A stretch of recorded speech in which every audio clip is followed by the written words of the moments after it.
Hello friends, welcome back. तो चलिए आज का हमारा वीडियो नंबर 3 होने जा रहा है और आज के इस वीडियो में हम लोग देखेंगे इमेज, प्रतिबिंब, ऑप्टिकल इमेज, प्रकाशिकीय प्रतिबिंब। तीनों एक ही चीज़ होते हैं, इसके बारे में पढ़ेंगे। इससे पहले 2 वीडियो हम लोग अपलोड कर चुके हैं जो कि ऑप्टिक्स का 2 पार्ट्स था। पहला चैप्टर में हम लोग पढ़े थे, पहला ऑप्टिक्स में पढ़े थे हम लोग कि आखिर प्रकाशिकी है क्या, उसके बारे में स्टडी किए थे। दूसरा में हम लोग पढ़े थे लाइट क्या है, प्रकाश का परावर्तन क्या है, दीप्त अदीप्त वस्तुएं क्या है, रेगुलर इरेगुलर रिफ्लेक्शन क्या है, इस सभी के बारे में हम लोग डिटेल में पढ़े थे। अगर आप उसको नई वीडियो देखे हैं तो हम उसका लिंक डिस्क्रिप्शन में दे देंगे, प्ले लिस्ट का लिंक दे देंगे, आप वहाँ से जाकर के देख सकते हैं। उसके बाद अगर आप इसको देखते हैं तो अच्छा तरीक़ा से समझ में आएगा, क्योंकि एक सिलसिलेवार तरीका से हो जाएगा। और फिजिक्स पढ़ने का मतलब ही होता है कि किसी भी टॉपिक को शून्य से लेकर के अनंत तक चलना, यानी कि ऊपर बढ़ते चलना। ये नहीं कि हम डायरेक्ट मिडिल पार्ट्स में आ गए और वहाँ पर हमको अच्छा से समझ में नहीं आ रहा है। तो इसलिए हम आप लोग से आग्रह करेंगे कि अगर आप उस वीडियो को नहीं देखें तो एक बार जरूर देख लीजिएगा। चलिए, तो आज हम लोग जो पढ़ने वाले हैं उसको हम बोर्ड पर मेंशन कर चुके हैं। आखिर है क्या इमेज। इमेज या बोलिए उसको प्रकाशीय प्रतिबिंब बोलिए या ऑप्टिकल इमेज बोलिए, तीनों एक ही पॉइंट्स हैं। अगर हम देखें तो हम यहाँ पर लिखे हुए हैं प्रकाशिकीय प्रतिबिंब, ऑब्लिक प्रतिबिंब। प्रकाशिकीय प्रतिबिंब को ऑप्टिकल इमेज बोलते हैं और प्रतिबिंब को हम लोग इमेज बोलते हैं। तो दोनों एक ही चीज़ है। कहीं कहीं टॉपिक में आपको मिल जाएगा ओनली प्रतिबिंब, तब भी कन्फ्यूजन नहीं होना है। अगर मिल जाता है प्रकाशिकीय प्रतिबिंब, तब भी कन्फ्यूजन नहीं होना है। दोनों एक ही चीज़ है। तो हम लोग समझेंगे कि आखिर प्रकाशिकीय प्रतिबिंब है क्या। तो हम यहाँ पर लिखे हैं कि प्रकाश की किरणें परावर्तन अथवा अपवर्तन के पश्चात जिस बिंदु पर मिलती है अथवा जिस बिंदु से आती हुई प्रतीत होती है उसे प्रतिबिंब कहते हैं। अब बोलिएगा कि सर ऊपर में भी कुछ लिखे थे, तो कोई दिक्कत नहीं है। इसको सिंपल भाषा में समझना क्या है, हम लोग क्लास 10th में पढ़े थे कि जब किसी प्रकाश किरण पुंज को किसी मिरर पर छोड़ते हैं तो मिरर पर दर्पण पर छोड़ने के बाद वह उससे टकरा करके वापस आती है, और जब दूसरे पर लाइट को फिर से हम छोड़ते हैं तो वो भी टकरा करके वापस आते हैं, और जब वे एक दूसरे को जहाँ पर इंटरसेक्ट करते हैं, कट करते हैं, वही हमारा प्रतिबिंब का निर्माण करता है। कैसे करता है थोड़ा सा हम आपको समझाने का प्रयास करेंगे। बाकी सब डिटेल में हम लोग को नेक्स्ट में पढ़ना है, लेकिन अभी सिर्फ हम लोग समझने के लिए यहाँ पर देखेंगे। अगर हम बात करें सपोजिट, मान लीजिए कि यह एक हमारा प्रतिबिंब है, ठीक है, क्या एक प्रतिबिंब है। और जो प्रतिबिंब होता है आखिर क्या होता है, ये सब तो अभी हम लोग डिटेल में पढ़ेंगे, लेकिन यहाँ पर समझना है। इसका एक सेंटर सी है और सेंटर को हम लोग जैसे मिला दिए तो ये पोल हो जाता है और ये हमारा एफ हो जाता है। अगर दो हम रे ऑफ लाइट को पास करते थे, एक एफ से होगा, दूसरा भी अगर हम पास कराएंगे तो एफ से हो जाएगा, लेकिन ये हमारा कहाँ से होगा, इन्फिनिटी से, ठीक है। तो एक प्रकाश किरण पुंज गया, इस पर टकराने के बाद वापस एफ से आया।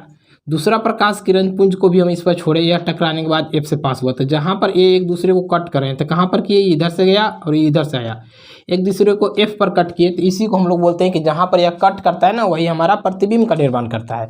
लिखे हमें अभी कि वस्तु किसी बिंदु से, क्या लिखा है, वस्तु किसी बिंदु से प्रकाश की किरणें परावर्तन अथवा अपवर्तन के पश्चात जिस बिंदु पर मिलती है, तो जैसी प्रकाश किरण पुंज इस पर छोड़े, परावर्तन के बाद या इस बिंदु से क्रॉस किया, इस प्रकाश बिंदु को फिर हम छोड़े, ये भी परावर्तन के पश्चात इस बिंदु से मिला, दोनों एक दूसरे को एफ पॉइंट पर कट किए, तो एफ पॉइंट पर इसका प्रतिबिंब बनता है।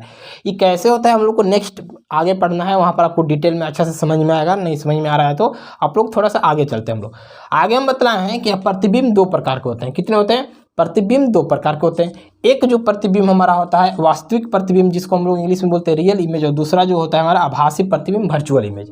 रियल और वर्चुअल 2 इंग्लिश वर्ड है, लेकिन इंग्लिश वर्ड से हम लोग को ज़्यादा क्लियरिटी आजकल के समय में आता है। हिंदी से अगर हम बात करें तो वहाँ पर हम कन्फ्यूजन होने लगते हैं। तो इसलिए आप लोग रियल कहते हैं ना, कि हम लोग रियल हम चीज़ देख रहे हैं, रियल वस्तु है, माने उस वर्चुअल नहीं है, वो काल्पनिक नहीं है। जो चीज़ हम लोग देख सकते हैं, स्क्रीन पर प्राप्त कर सकते हैं, पर्दे पर प्राप्त कर सकते हैं, वही हमारा रियल इमेज कहलाता है, ठीक है ना। जैसे मान लीजिए हम लोग क्या करते हैं, मूवी देखते हैं, टीवी देखते हैं, तो उसको स्क्रीन पर हम लोग प्राप्त कर रहे हैं, पर्दा पर प्राप्त कर लेते हैं, पर्दा पर वह दिखता है। तो जो चीज़ दिखता है ना क्लियर रूप से, वही हमारा रियल इमेज कहलाता है। और जिसके बारे में हम लोग सोचते हैं, कल्पना करते हैं, डॉट डॉट से मिलाते हैं, उसको हम लोग बोलते हैं क्या, आभासी प्रतिबिंब। अब होता क्या है, इसको जो हम लिखे हैं उसके अकॉर्डिंग अब समझने का प्रयास करते हैं। हम क्या यहाँ पर लिखे हैं कि जब किसी वस्तु से आने वाली प्रकाश किरणें परावर्तन अथवा अपवर्तन के बाद वास्तव में, ध्यान से देखिएगा, क्या लिखे हैं, वास्तव में किसी बिंदु पर मिल जाती है, ठीक है ना। क्या वास्तव में मिल जाती है, वास्तव मतलब को रियल में मिलती है, एक दूसरे को ऐसे कट कर रहा है। यहाँ अगर हम ध्यान से देखें तो एक प्रकाश किरण पुंज गया, टकराने के बाद वापस यहाँ से आया, एक और प्रकाश किरण पुंज गया, यहाँ टकराने के बाद वापस यहाँ गया। तो ये देखिए दोनों वास्तव में कट कर रहा है। क्या कर रहा है? वास्तव में कट कर रहा है। और जब यह वास्तव में कट कर रहा है ना, तो इसी को हम लोग बोलेंगे क्या? रियल इमेज, वास्तविक प्रतिबिंब। ठीक है ना। इसमें और पॉइंट्स याद क्या हमको करना है। जो रियल इमेज होता है हमारा, वास्तविक प्रतिबिंब जो होता है ना, इस सदैव आपका सापेक्ष उल्टा होता है। किसके सापेक्ष? वस्तु के सापेक्ष उल्टा बनता है, याद रखिएगा। रियल इमेज, वास्तविक प्रतिबिंब हमेशा जब भी बनेगा उल्टा बनेगा। कैसा बनेगा? उल्टा बनेगा। अगर यहीं पर देखें तो ऑब्जेक्ट हमारा ये था, इसके रिस्पेक्ट में छोटा बना, लेकिन इसके जैसे हम नज़दीक और बढ़ेंगे तो यह हमेशा उल्टा बनेगा, जो कि आगे हम लोग पढ़ेंगे। और क्या कर रहा है कि हम लोग रियल इमेज को, वास्तविक प्रतिबिंब को पर्दे पर प्राप्त कर सकते हैं। किस पर? पर्दे पर प्राप्त कर सकते हैं। तो यही मेन हमारा पॉइंट्स था। आपको याद क्या करना है? रियल इमेज, वास्तविक प्रतिबिंब वैसा प्रतिबिंब होता है जो परावर्तन या अपवर्तन के बाद जिस बिंदु पर मिलते हैं वहीं पर प्रतिबिंब का निर्माण होता है। रियल इमेज यानी कि वास्तविक प्रतिबिंब को हम पर्दा पर प्राप्त कर सकते हैं। वास्तविक प्रतिबिंब को हम और क्या कर सकते हैं? तो कुछ नहीं कर सकते हैं। उसका जब भी हमारा इमेज बनेगा ना, उस ऑब्जेक्ट के रिस्पेक्ट में, वस्तु के रिस्पेक्ट में हमेशा उल्टा बनेगा। क्या बनेगा? उल्टा बनेगा। आभासी प्रतिबिंब जस्ट उसके विपरीत होता है। आभासी प्रतिबिंब में दो वास्तविक प्रकाश किरण पुंज एक दूसरे को कट नहीं करते हैं, और जो कट नहीं करते उसको हम लोग डॉट डॉट से दिखाते हैं। याद रखिएगा, वास्तविक प्रतिबिंब में परावर्तन या अपवर्तन के बाद वे एक दूसरे को वास्तविक में कट नहीं करते हैं, बल्कि वे दूसरे बिंदु से अपसृत होते हुए हमको प्रतीत होते हैं। क्या होते हैं? अपसृत का मतलब यहाँ पर हुआ तो हमको ऐसा लगता है कि वह किसी दूसरे बिंदु से कट करके आगे बढ़ गया और डॉट डॉट से उसको मिला है, तो इसको हम लोग बोलते हैं अपसृत बिंदु। कैसे? तो उसको भी थोड़ा सा हम लोग समझते हैं। जैसे मान लीजिए हम लोग पढ़े हैं दर्पण में, हम लोग पढ़े थे जब इमेज फॉर्मेशन करते थे, प्रतिबिंब का निर्माण। ये एक दर्पण है हमारा, और इस दर्पण में अगर हम बात करें कि दो हमारा, एक सी हो गया, एक हमारा हो गया एफ। जब हम एफ और पी के बीच में ऑब्जेक्ट को रखते थे, ठीक है, तो जैसे इस पर हम इंसिडेंट कराते थे एफ से निकल जाता था। और एक और हम लोग क्या करते थे कि एक हम लोग और करते थे कि एक और हम पैरेलल करें, या फिर मान लीजिए सपोज दैट सेंटर से इसको हम पास करा दे रहे हैं। कहाँ से? सेंटर से। तो जो इस इमेज के इधर हमारा नहीं बन पाता था इसका क्या? प्रतिबिंब। तो इसको हम लोग डॉट डॉट से आगे ऐसे बढ़ाते थे और एक दूसरे को मिला देते थे। तो जो ये डॉट डॉट से आपको दिखाई दे रहा है ना, यही हमारा कहलाता है क्या चीज़? आभासी प्रतिबिंब, वर्चुअल इमेज। इसको हम पर्दा पर प्राप्त नहीं कर सकते हैं, याद रखिएगा। इसे पर्दा पर हम प्राप्त नहीं कर सकते हैं। और क्या? यह प्रतिबिंब जो बनेगा सदैव सीधा बनेगा। सीधा बनेगा तो किस कंडीशन में? यानी कि जब भी बनेगा, ये प्रिंसिपल एक्सिस होता है, यानी जो हमारा ये प्रिंसिपल एक्सिस है, मुख्य अक्ष, इसके ऊपर में बनेगा। तो देखिए प्रतिबिंब यहाँ पर ऊपर में बन रहा है। तो आई थिंक आप लोग को समझ में आ गया होगा क्या हम कहना चाह रहे हैं।